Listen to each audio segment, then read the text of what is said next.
ابرها به آسمون تکیه میکنن، درختها به زمین و انسانها به مهربانی همدیگه. گاهی نمیدونم تجربه کردی یا نه، دلت به یکی گرمه، خب بعد این دلگرمیه چنان معجزه میکنه توی زندگیت که انگار خدا روی زمین کنارته. جاودان باد سایه کسانی که شادی رو علتند نه شریک، غم و شریکند نه دلیل. اینجا کانال رازه، منم اسمم فرازه. امروز سلام نکردم، آره دلیلش اینه که احساس میکنم دیگه خیلی نه زشته، نمیشه اون چیزی که خواستم بگم جور در نیامد. عرض ادب و احترام، هر چقدر هم صمیمی باشیم، هر چقدر هم احساس رفاقت و خودمونی بودن بکنم، سلام سلامتی میاره. اینجوری نیست که یه دفعه در رو باز کنم شروع کنم به صحبت کردن. هر چیزی یه آدابی داره و آدابو به جا میارم برات. آرزوی حالی خوب، لبی خندون، دلی پر امید میکنم.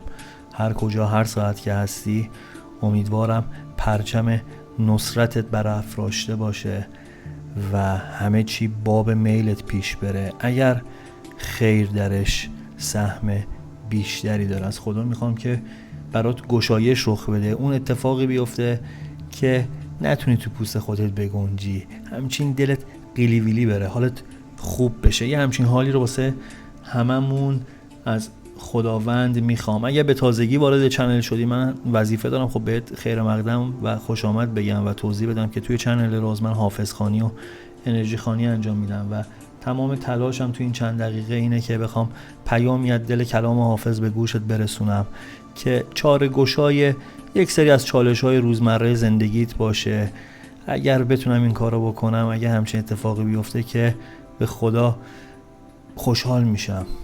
میدونی فکر میکنم که دیگه چیزی نیستش که انقدر بتونه منو خوشحال کنه. این کاری که من دارم انجام میدم بتونه یه جایی یه کمکی بکنه که یکی از شما یه تصمیم بهتری رو بگیره.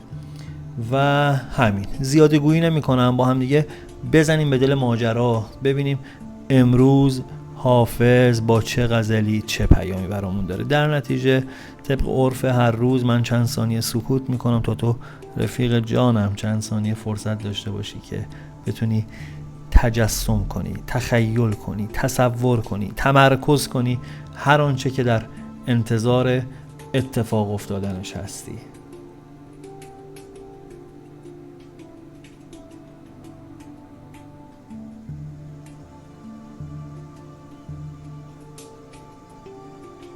خب اگر نیت کردی و آماده ای، با هم بشنویم غزل امروزو. در ازل هر کوه به فیض دولت ارزانی بود، تا ابد جام مرادش همدم جانی بود. من همان ساعت که از می خواستم شد توبه کار، گفتم این شاخر دهد باری پشیمانی بود. خود گرفتم کفکنم سجاده چون سوسن به دوش، همچو گل بر خرقه رنگ می مسلمانی بود. بیچراغ جام در خلوت نمی یارم نشست، زان که کنج اهل دل باید که نورانی بود. همت عالی طلب جام مرصع گو مباش، رند را آب عنب یاقوت رمانی بود. گرچه بی سامان نماید کار ما، سهلش مبین کاندر این کشور گدایی رشک سلطانی بود. نیک نامی خواهی ای دل با بدان صحبت مدار، خود پسندی جان من برهان نادانی بود. مجلس انس و بهار و بحث شعر اندر میان، نستدن جام می از جانان گران جانی بود.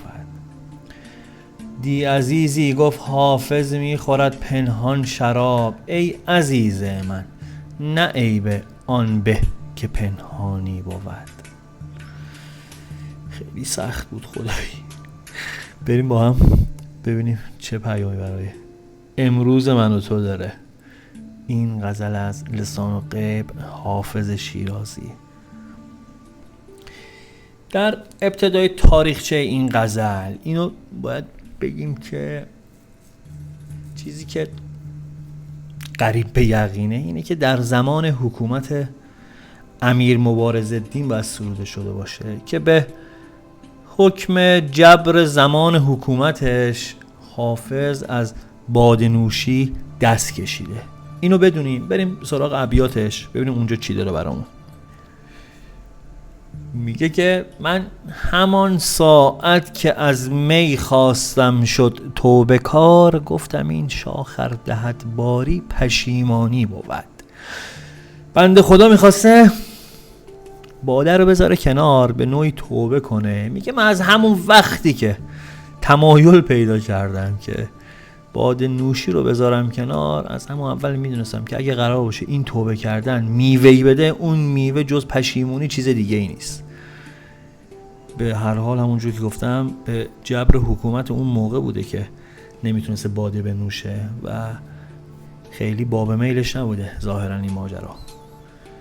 توی بیت ششمه که میگه گرچه بی سامان نماید کار ما، سهلش مبین کن در این کشور گدایی رشک سلطانی بود. میگه که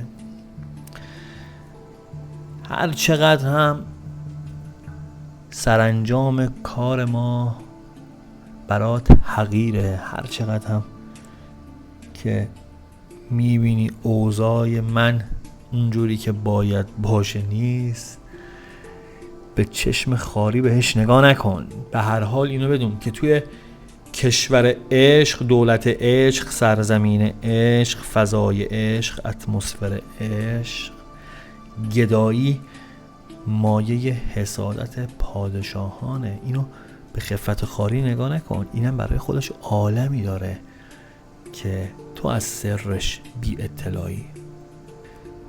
بلا فاصله توی بیت بعدی که داره میگه، اینا سلسله ابیاتش دقیقا این دوتا با هم میگه ارتباط داره. میگه نیک نامی خواهی ای دل با بدان صحبت مدار، خودپسندی جان من برهان نادانی بود. میگه اگه دوست داری به شهرت نام نیک برسی، همه از تو به نیکی یاد بکنن، کافیه که با مردم بد معاشرت نکنی. ای جون دل، عزیز دل، غرور و خودخواهی دلیل بر نادان بودنه. اینو بدون. داره تذکر میده. و توی بیت نهمه که حافظ چیز رو میگه که به اعتقاد من میتونه خودش یک سبک زندگی باشه، خودش میتونه تمام چارچوب و قاعده زندگی بر پایه آرامش باشه. دی عزیزی گفت حافظ میخورد پنهان شراب، ای عزیز من نه عیب آن به که پنهانی بود. میگه شخص محترمی، یک دوست عزیزی، یک بزرگواری گفته که حافظ در پنهانی داره شراب میخوره. مال زمانی که همون امیر مبارزالدین که نوشیدن شراب حرام و گناهه. میگه یکی رفته چغلی کرده که حافظ داره در خفا شراب میخوره. میگه قربون شکل برم، بهتر نبود که عیب من پوشیده باقی میموند؟ نه تنها که هنوز چیزی ثابت نشده، گیریم که اینجوری هم باشه، گیریم که حافظ شراب نوشیده. قشنگتر نبود که این موضوع کسی ازش مطلع نشه؟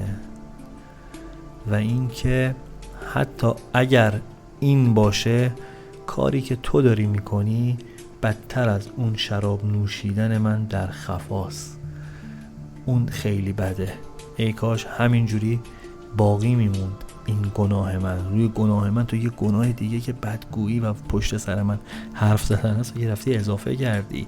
دیگه اینجا صحبت از نفر نیست، صحبت از یک جامعه است. میگه من خودم به تنهایی اگه این اشتباه رو کرده بودم یک گناه بود، تو چرا دیگه باز اومدی به خاطر من یه گناه روی این گناه اضافه کردی؟ عجب. بیا با هم دیگه بریم سراغ تعبیر و تفسیرش. بیا بریم ببینیم چی برای امروز من و تو داره.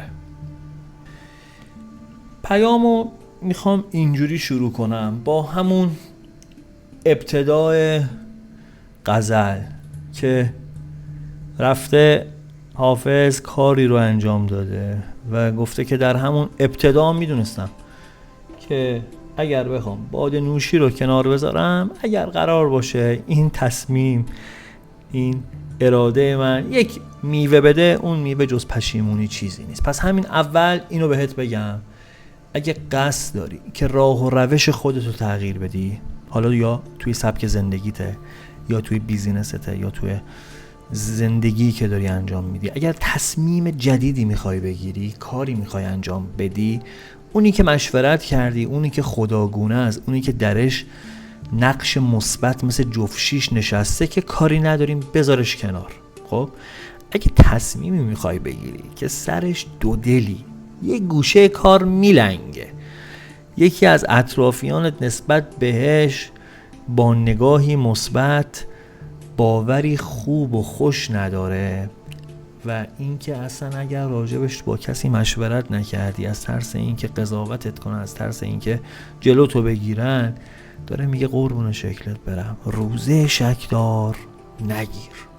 کاری که بخوای انجام بدی به جز پشیمونی و حسرت خوردن و وقت الکی صرف کردن چیز دیگه ای نیستش. یک کلام شک و تردید به دل خودت راه نده. آرزوهای دور و دست نیافتنی غیر از رنج و زحمت نتیجه‌ای نداره. چقدر خوبه که بلد باشیم اعتدال و میان روی رو پیشه کنیم و طبق یک استاندارد خاص بخوایم پیش بریم که خیلی سخته. مگه میذاره این ذهن مریض، خودمو دارم میگم، مگه میتونی بین خواسته و نیاز میانه رو باشی؟ خیلی کار پیچیده ایه. تمام کارهایی که در طی روز انجام میدیم برای اینه که بخوایم به یک از خواسته های خودمون نزدیک بشیم، ولی از اونجایی که هنوز اون نیازه برطرف نشده، باز یک خواسته جدید، صرف هزینه مالی، انرژی، وقت و باز میرسیم سر اون خونه ای که میگیم حالا که چی؟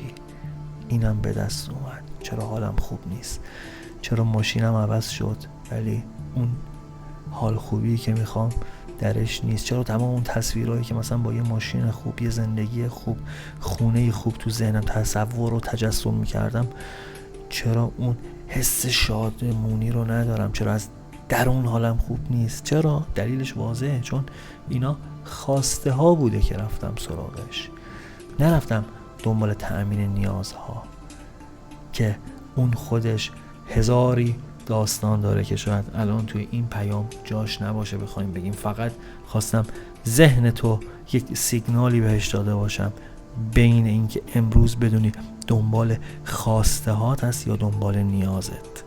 خیلی مهمه.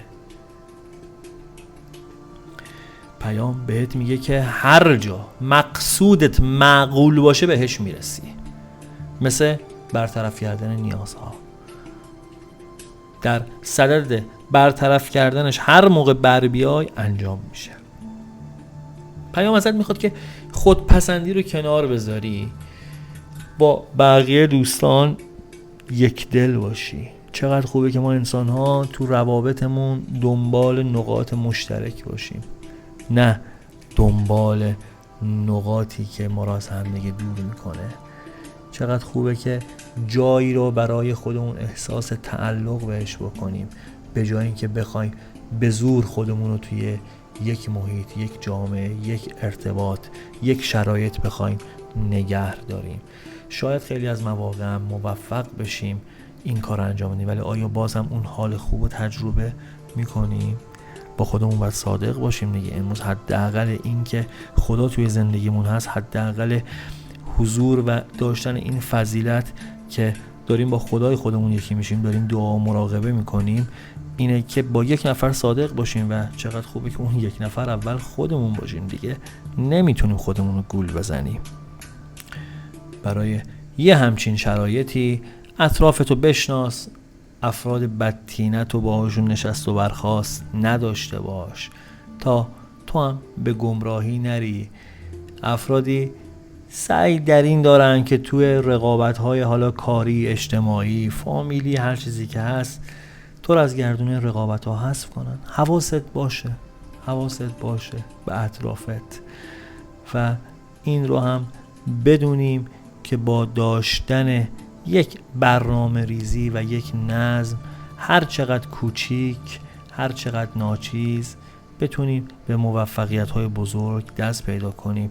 باید موفقیت‌های کوچیک تو زندگیمون باشه که پر انرژی بشیم، که باور کنیم موفقیت‌های بزرگ هم دست یافتنیه. این بود پیام امروز. ممنونم که تا اینجا با من همراه بودی. امیدوارم الان که میخوام ازت خداحافظی کنم، فارغ از نیتی که داشتی، این پیام بهت کمک کرده باشه برای شکل‌گیری یک سری افکار مثبت در ذهنت.